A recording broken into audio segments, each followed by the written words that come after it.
ಈ ಪರಿಸ್ಥಿತಿಗಳು ಯಾಕೆ ಬರ್ತಾ ಇದೆ ಗೊತ್ತಿಲ್ಲ. ಹನುಮಾನ್ ಚಾಲೀಸಾ ಓದುವಂತ ಸಂದರ್ಭದಲ್ಲೂ ಗಲಾಟೆ ಆಯಿತು. ಅದಾದ ನಂತರ ಈಗ ಜೈ ಶ್ರೀರಾಮ್ ಅಂತ ಕೂಗುವಂತ ಸಂದರ್ಭದಲ್ಲೂ ಗಲಾಟೆ ಆಗಿದೆ. ಸೊ ವಿದ್ಯಾರಣ್ಯಪುರದಲ್ಲಿ ನಡೆದಂಥ ಪ್ರಕರಣ, ಹಲ್ಲೆ ಪ್ರಕರಣ, ರಾಜ್ಯ ಸರ್ಕಾರದ ವಿರುದ್ಧ ಈಗ ಕೇಸರಿ ಪಡೆ ಮುಗಿಬಿದ್ದಿದೆ. ಸಿದ್ದರಾಮಯ್ಯ ಸಿಎಂ ಆದ್ಮೇಲೆ ಆತಂಕಕಾರಿ ಘಟನೆ ನಡೀತಾ ಇದೆ.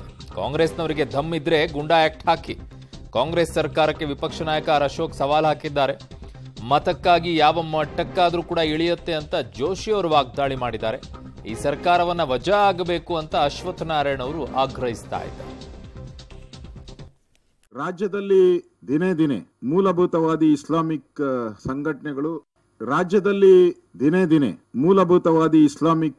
ಸಂಘಟನೆಗಳು ಇಸ್ಲಾಮಿಕ್ ಕಾರ್ಯಕರ್ತರು, ಪಾಕಿಸ್ತಾನದ ಬೆಂಬಲಿತ ಕಾರ್ಯಕರ್ತರುಗಳು ಕರ್ನಾಟಕದಲ್ಲಿ ಕಾಂಗ್ರೆಸ್ ಸರ್ಕಾರ ಬಂದ ಮೇಲೆ, ಅದರಲ್ಲೂ ಟಿಪ್ಪು ಸಿದ್ಧಾಂತವನ್ನ ಇಟ್ಕೊಂಡು ಹೊರಟಿರ್ತಕ್ಕಂಥ ಸಿದ್ದರಾಮಯ್ಯನವರು ಮುಖ್ಯಮಂತ್ರಿ ಆದ್ಮೇಲೆ ನಿರಂತರವಾಗಿ ಹಿಂದೂಗಳ ಮೇಲೆ ಒಂದಲ್ಲ ಒಂದು ರೀತಿಯಲ್ಲಿ ನಿರಂತರವಾಗಿ ಹಲ್ಲೆ, ಅವಹೇಳನ, ಧಮಕಿ, ಟೆರರಿಸ್ಟ್ ಆಕ್ಟಿವಿಟಿ, ಬಾಂಬ್ ಹಾಕುವಂಥದ್ದು, ಈ ತರದ ಮಿತಿಮೀರಿದ ಘಟನೆಗಳು ಕರ್ನಾಟಕದಲ್ಲಿ ನಡೀತಾ ಇರುವಂತದ್ದು ಬಹಳ ಗಂಭೀರವಾದಂತ ವಿಚಾರ ಮತ್ತು ಆತಂಕಕ್ಕೆ ಈಡು ಮಾಡುವಂತ ವಿಚಾರ.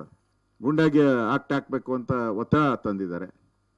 ನಂಗೊಂದ್ಸಲ ಕಾಂಗ್ರೆಸ್ ಅವರಿಗೆ ದಮ್ ಇದ್ರೆ, ಈಗ ಇಲ್ಲ ಇದೊಂದು ಘಟನೆ ಸುಮ್ಮನೆ ಸಣ್ಣ ಇನ್ಸಿಡೆಂಟ್ಸು ಅಂತ ಕಾಂಗ್ರೆಸ್ ಅವರು ಸ್ಟೇಟ್ಮೆಂಟ್ ಕೊಡಕ್ಕೆ ಶುರು ಆಗ್ತಾರೆ. ಬಿಜೆಪಿ ಅವರು ಇದನ್ನ ವೈಭವೀಕರಿಸ್ತಾರೆ. ನಾವು ಆಗಲ್ಲ, ನೀವು ಇಮಿಡಿಯೇಟ್ ಆಗಿ ಗುಂಡ ಹಾಕ್ಬಿಡಿ, ನಾವು ಇದ್ರ ಬಗ್ಗೆ ಮಾತಾಡಕ್ಕೆ ಹೋಗಲ್ಲ.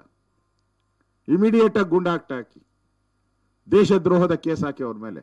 ಎಲ್ಲಿ ಕಾಂಗ್ರೆಸ್ ಸರ್ಕಾರ ಇದೆ ಅಲ್ಲಿ ಸಹಜವಾಗಿ ಇದೇ ರೀತಿ ಸಮಾಜ ವಿದ್ರೋಹಿ ಶಕ್ತಿಗಳಿಗೆ, ಇಸ್ಲಾಮಿಕ್ ಮತಾಂಧರಿಗೆ ಈ ರೀತಿಯಾದಂಥ ಕುಮ್ಮಕ್ ಸಿಗ್ತದೆ. ಯಾಕಂದ್ರೆ ಪಾಕಿಸ್ತಾನ ಜಿಂದಾಬಾದ್ ಅಂದಾಗೂ ಅವ್ರನ್ನ ಸಮರ್ಥನೆ ಮಾಡೋ ಪ್ರಯತ್ನ ಮಾಡಿದ್ದಾರೆ ಇವರು. ಹಾಗಾಗಿ ಕಾಂಗ್ರೆಸ್ ಪಾರ್ಟಿ ಅಂತಂದ್ರೆ ಅದೊಂದು ಹಿಂದೂ ವಿರೋಧಿ ಪಾರ್ಟಿ.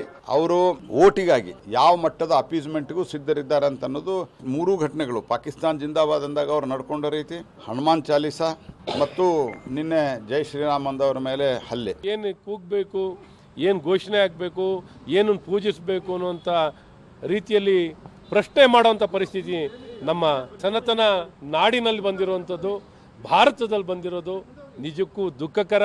ಇದು ನಿಜಕ್ಕೂ ಎಲ್ಲ ಒಂದು ಕಡೆ ಈ ಸರ್ಕಾರ ಸಂಪೂರ್ಣವಾಗಿ ವಿಫಲವಾಗಿದೆ. ನಮ್ಮ ಬಹುಸಂಖ್ಯಾ ಜನರ ಭಾವನೆಯನ್ನು ಗೌರವಿಸೋಕ್ಕೂ ರಕ್ಷಣೆ ಕೊಡಲಿಕ್ಕೂ ವಿಫಲವಾಗಿರುವಂಥ ಸರ್ಕಾರ ಇದ್ದರೇನು ಬಿಟ್ಟರೇನು ಇಂಥ ಸರ್ಕಾರ ಅಸ್ತಿತ್ವದಲ್ಲೇ ಇರಬಾರ್ದು ಕರ್ನಾಟಕದಲ್ಲಿ. ನನ್ನ ಸಹೋದ್ಯೋಗಿ ಪೊಲಿಟಿಕಲ್ ಬ್ಯೂರೋ ಇಂದ ಮಸೂದ್ ನನ್ನ ಸಂಪರ್ಕಕ್ಕೆ ಸಿಗ್ತಾ ಇದ್ದಾರೆ. ಮಸೂದ್, ಈಗ ಬಿಜೆಪಿಗೆ ಬಹು ದೊಡ್ಡ ಅಸ್ತ್ರವಾಗಿ ಇದನ್ನ ಬಳಕೆಯನ್ನ ಮಾಡ್ಕೊಳ್ಳೋಕೆ ಮುಂದಾಗ್ತಾ ಇದೆಯಾ ಅಂತ? ಅರುಣ್, ಖಂಡಿತವಾಗಿಯೂ ಕೂಡ ಪಾಕಿಸ್ತಾನ ಪರ ವಿಧಾನಸೌಧದಲ್ಲಿ ಘೋಷಣೆ ಕೂಗಿದಂತಹ ಪ್ರಕರಣ ಇರಲಿ, ರಾಮೇಶ್ವರ ಬಾಂಬ್ ಬ್ಲಾಸ್ಟ್ ಪ್ರಕರಣ ಇರಲಿ, ಹನುಮಾನ್ ಚಾಲೀಸಾ ಪಟ್ಟಣದಲ್ಲಿ ಆದಂತಹ ಜಟಾಪಟಿ ಇರಲಿ, ಇವೆಲ್ಲವೂ ಕೂಡ ಬಿಜೆಪಿ ಪರಿಣಾಮಕಾರಿಯಾಗಿ ಬಳಕೆ ಮಾಡಿಕೊಂಡಿದೆ ರಾಜಕೀಯವಾಗಿ. ಆದರೆ ಈಗ ನಿನ್ನೆ ವಿದ್ಯಾರಣ್ಯಪುರಂ ನಡೆದಿದೆ, ಆ ಘಟನೆಯನ್ನು ಕೂಡ ಬಿಜೆಪಿ ತೀವ್ರವಾಗಿ ಖಂಡಿಸ್ತಾ ಇದೆ. ಅಲ್ಪಸಂಖ್ಯಾತರ ಓಲೈಕೆಯ ಪರಿಣಾಮವಾಗಿ ಈ ತರದ ಘಟನೆಗಳು ನಿರಂತರವಾಗಿ ರಾಜ್ಯದಲ್ಲಿ ನಡೀತಾ ಇದ್ದಾವೆ.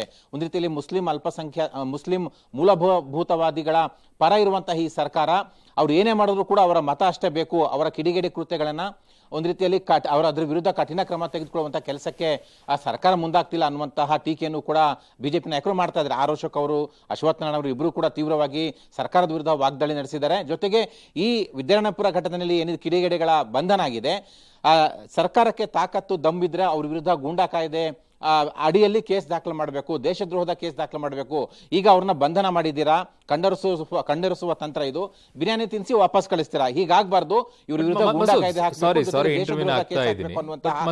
ವಿಚಾರದಲ್ಲಿ ಕಾಂಗ್ರೆಸ್ ಏನ್ ಸ್ಟ್ಯಾಂಡ್ ತೆಗೆದುಕೊಳ್ಳುತ್ತಾ ಇದೆ? ಬಿಜೆಪಿ ಸರ್ಕಾರ ಇದ್ದಂತ ಸಂದರ್ಭದಲ್ಲಿ ಹಿಂದೂ ಸಂಘಟನೆಗಳು ಅನೇಕ ಘೋಷಣೆಗಳನ್ನ ಕೂಗಿದಂತ ಸಂದರ್ಭದಲ್ಲಿ ಇವರೆಲ್ಲ ಕೋಮುವಾದಿಗಳು ಅಂತ ಕಾಂಗ್ರೆಸ್ ನಾಯಕರುಗಳೆಲ್ಲ ಹೇಳ್ತಾ ಇದ್ರು.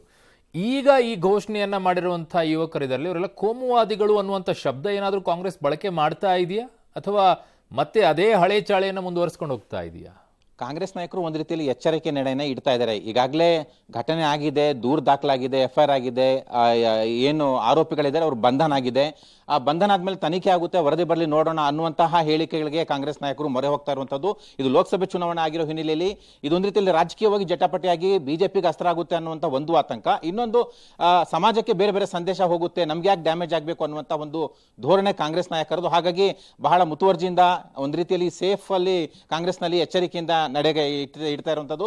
ಆ ಭಾಗವಾಗಿ ಆ ರೀತಿಯ ಹೇಳಿಕೆಗಳನ್ನು ಕೂಡ ಕಾಂಗ್ರೆಸ್ ನಾಯಕರು ಕೊಡ್ತಾ ಇದ್ದಾರೆ. ಒಂದು ರೀತಿಯಲ್ಲಿ ರಾಜಕೀಯವಾಗಿ ಇದನ್ನ ಎಳೆಯೋದು ಬೇಡ ಅನ್ನುವಂಥ ಧೋರಣೆಯಲ್ಲಿ ಕಾಂಗ್ರೆಸ್ ನಾಯಕರು ಇದ್ದಾರೆ. ಆದ್ರೆ ಬಿಜೆಪಿ ನಾಯಕರು ಆ ಥರ ಇಲ್ಲ. ಆ ಸರ್ಕಾರದ ವಿರುದ್ಧ ತೀವ್ರವಾಗಿ ಟೀಕೆ ಮಾಡ್ತಾ ಇದ್ದಾರೆ. ಈ ಸರ್ಕಾರ ವಜಾ ಆಗಬೇಕು ಅನ್ನುವಂಥ ಆಗ್ರಹ ಮಾಡ್ತಾ ಇದ್ದಾರೆ. ಕಿಡಿಗೇಡಿಗಳನ್ನ ನಿಮ್ಗೆ ತಾಕತ್ತಿದ್ರೆ ಅದೇ ಗೂಂಡಾ ಆಕ್ಟ್, ದೇಶದ್ರೋಹದ ಕೇಸ್ ನಡೆಯಲ್ಲಿ ಕೇಸ್ಗಳನ್ನ ಹಾಕಿ ಅನ್ನುವಂತಹ ಸವಾಲನ್ನ ಹಾಕ್ತಾ ಇದ್ದಾರೆ. ಸಹಜವಾಗಿ ರಾಜಕೀಯವಾಗಿ ಲೋಕಸಭೆ ಚುನಾವಣೆಯಲ್ಲಿ ಇದನ್ನ ಅಸ್ತ್ರವಾಗಿ ಬಳಕೆ ಮಾಡ್ಕೊಳ್ಳೋದಕ್ಕೆ ಬಿಜೆಪಿ ಮುಂದಾಗ್ತಾ ಇರುವಂತದ್ದು. ಒಂದು ರೀತಿಯಲ್ಲಿ ಜಟಾಪಟಿ ಎರಡೂ ಕಡೆಯೂ ನಡೀತಾ ಇದೆ. ಆದ್ರೆ ಕಾಂಗ್ರೆಸ್ ಈ ನಂತರ ಏನ್ ಮಾಡುತ್ತೆ ಅನ್ನುವಂಥದ್ದು ಕಾದ್ ನೋಡಬೇಕು.